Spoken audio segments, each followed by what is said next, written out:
Hey everyone, welcome back to my channel, or welcome if you are new here. If you don't know me, my name is Jen.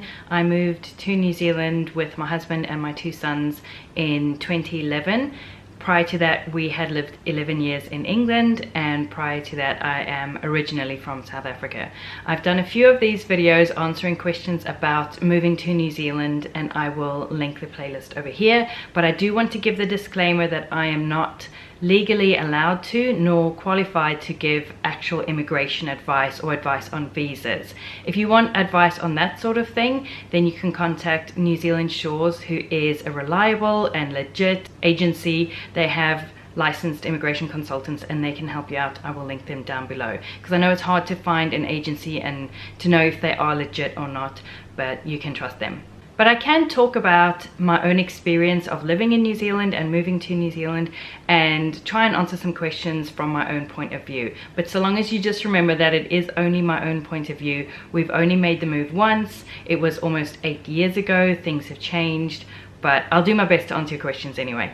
Before I start, I really want to thank everybody who contacts me to say thank you for my videos and to share your stories and to just get in touch and make that connection. I'm so sorry that I can't reply to everybody who emails me. I get a lot of emails and private messages along those lines, and they do mean the world to me. It means so much to me that you appreciate my videos, that they've made a difference to you, and that you're sharing your story with me. I know how fraught with emotion this whole experience of emigrating is, and it means a lot to me that you're including me in your experience. So I just wanted to apologize for not being able to reply to everybody, but to say thank you to you and to let you know how much it means to me. The first question is, what is the general mindset of the people at work? In some countries there's a very hard everyone against everyone mentality at work. In others there's not so much competitive pressure, but there's also not much to feel about collaboration.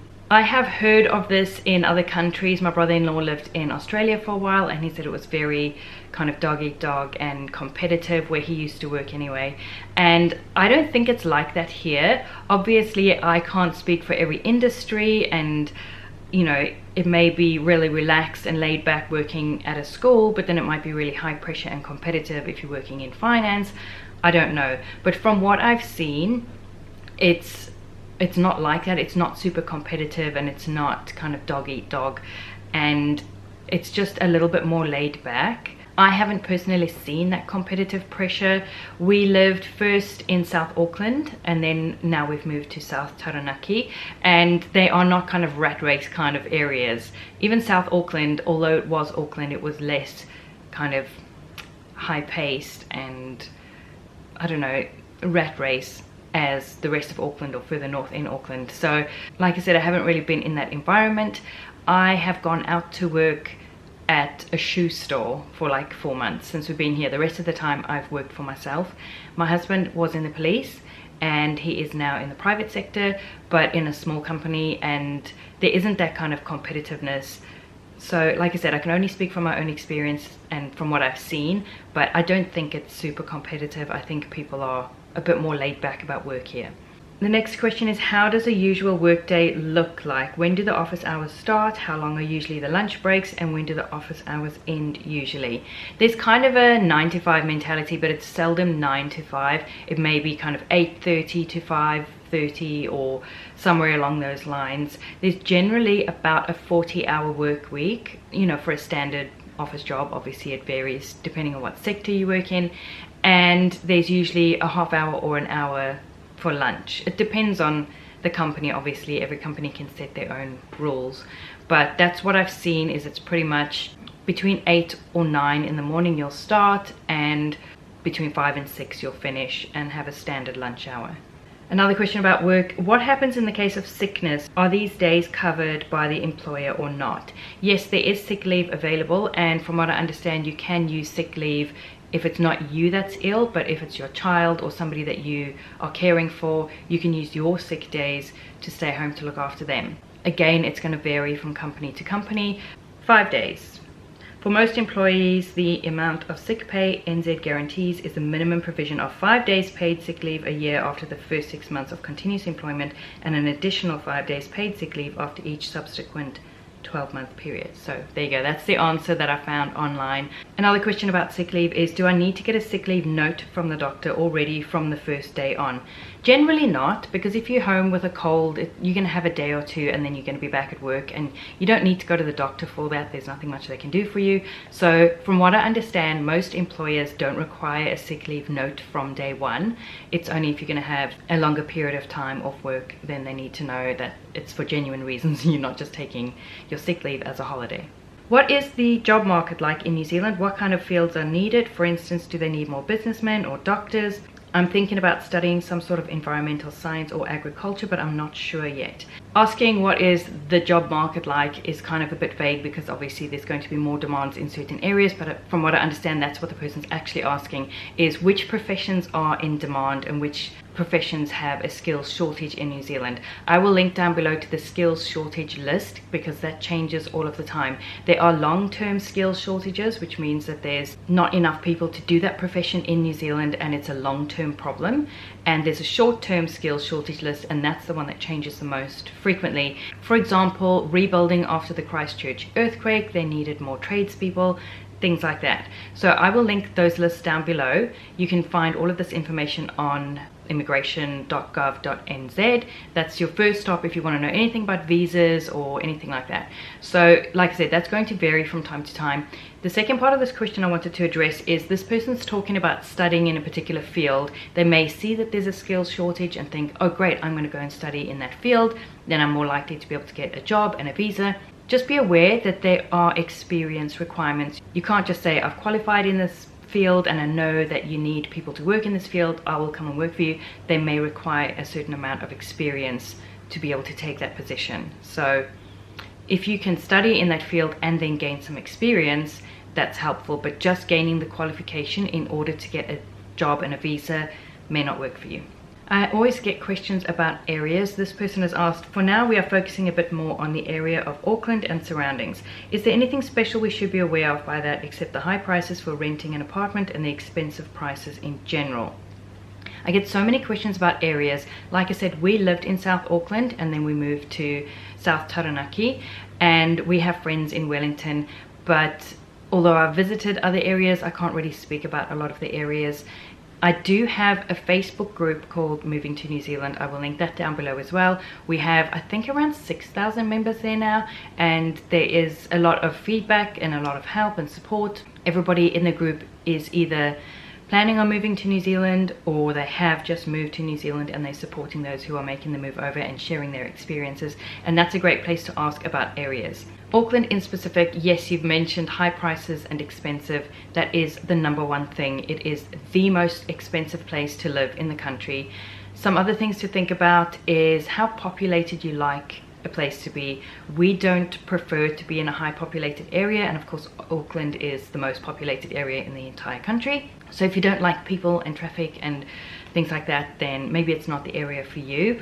Although everything is relative. If you are coming from London, you're going to think it's like a holiday town and there aren't many people, because comparatively it's much fewer people. So it's all relative to where you are moving from. Okay, this person did mention the high prices of renting, but something to be aware of is the shortage of rentals. It is such a competitive market. You don't go to your estate agency and say, I want to find a place, and they just take you to a bunch of different places to look at and you pick one to rent. It's not like that at all. It's super competitive. So the agency will say, this time, this place, come for an open home. This is the house that's going to be rented.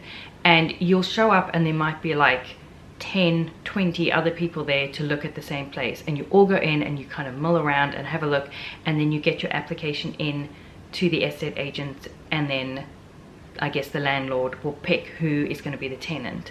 So that is something to be aware of. Don't be discouraged, but it can be hard to find a rental. It can be exponentially harder if you have a pet, but it's not impossible. You'll find some way. So just keep trying if you are a decent, upstanding citizen. So unless you have something like 4 big dogs, don't lose hope. You'll be able to find something, but just be aware that it may be a bit more of an intense process than you're expecting, and it may take a little bit longer than you're expecting. Just budget for that. Budget for the fact that you may be in temporary accommodation for a little bit longer than you'd like, and hopefully it will be shorter rather than longer, but just be prepared for that. Another question about areas. Can you tell me something about Wellington? What is climate like? Is it expensive? Like I said, I've never lived in Wellington, but we do have friends down there and we do visit there quite often. It is expensive and the house prices are rising rapidly. It is very expensive, and it's also a competitive rental market. It's hard to find a place. Wellington is wonderful. I love Wellington. It is beautiful, and although it's a city, or like quite a big area, big city area, there's almost like a small town feel to it. It's just got such a wonderful vibe. I prefer Wellington over Auckland any day, but it is very damp and cold in the winter, so be aware of that. It is very hilly, so a lot of houses will be built kind of onto a hillside, so you'll have multiple levels in the house. So maybe you'll come in and there'll be a garage and maybe a room or two downstairs, and then you'll go upstairs and there'll be your main living area. But the rooms downstairs, because they're back onto a hill, they can be very damp and cold. So just be aware of that and kind of look out for things when you're renting. Look out for signs like patches of mold. Look out if they've got lots of heaters running or dehumidifiers running, if maybe a particularly damp house. So that's just something to be aware of in Wellington. But Wellington's beautiful. It's a lovely town. I do recommend it. It's a great place to live. Question about rentals. Do the rental markets ask for referrals and credit? It's been quite a few years since we rented a place in New Zealand. We bought the house that I'm in now in 2015. So, you know, it was a while before that we were renting. We have rented 2 different places in New Zealand since we moved here.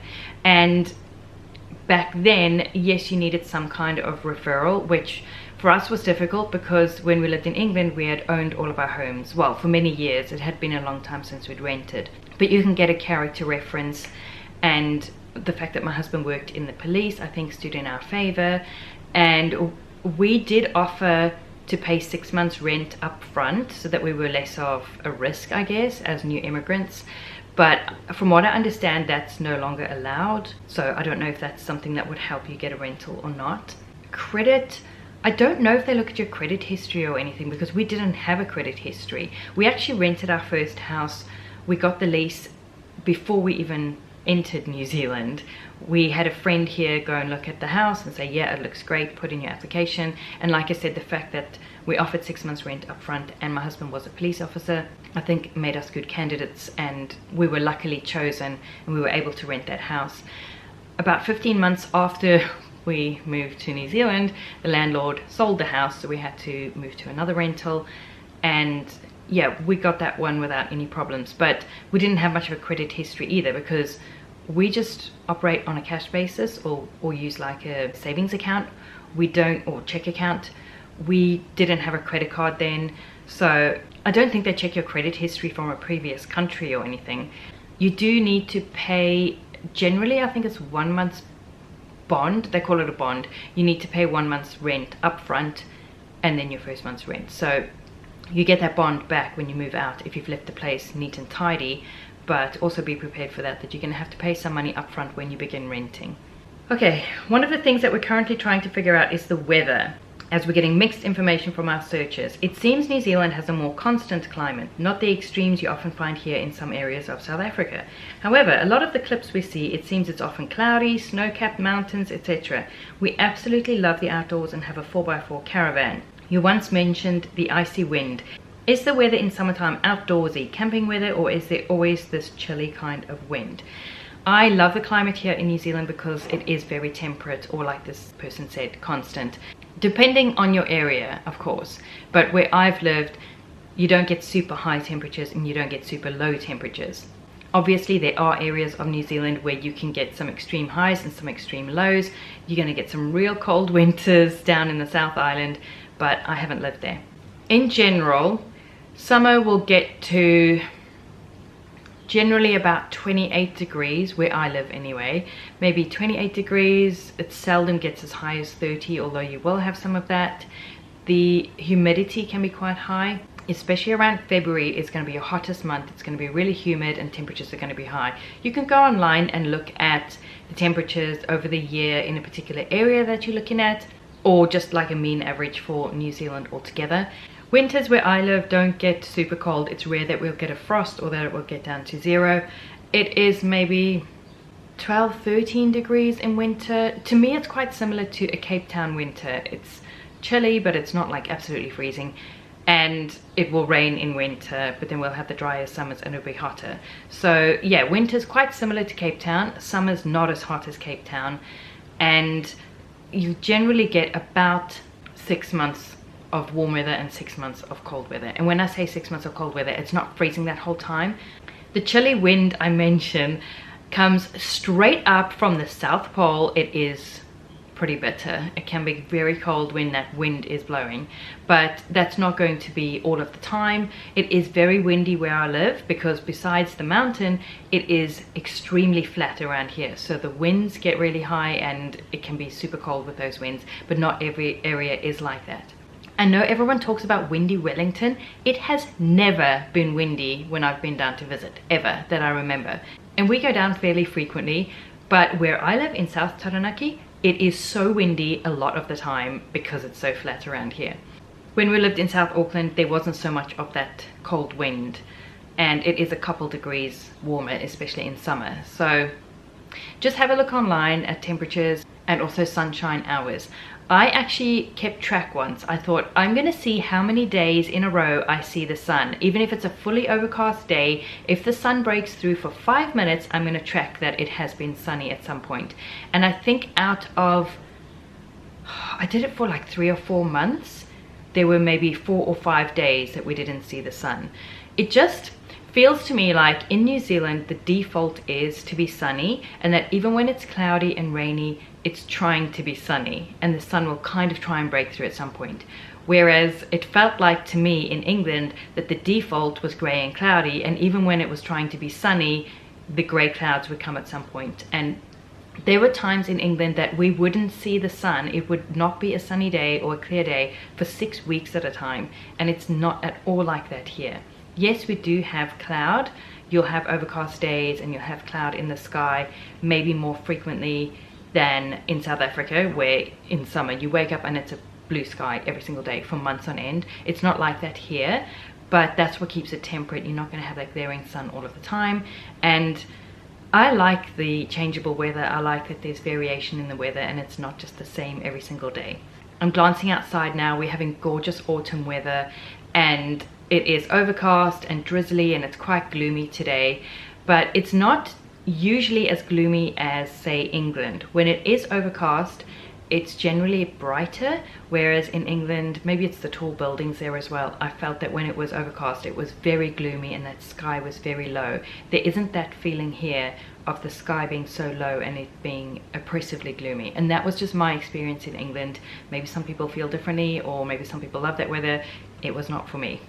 So generally the seasons, they aren't like super strong distinct seasons, but I can still really feel the seasons. So from March, April, May, that is autumn, and we're in the middle of that now, and I've got gorgeous color. In fact, let me show you. Let me actually take it off the tripod and show you what I'm looking at. So that is my Virginia creeper. It is fiery red.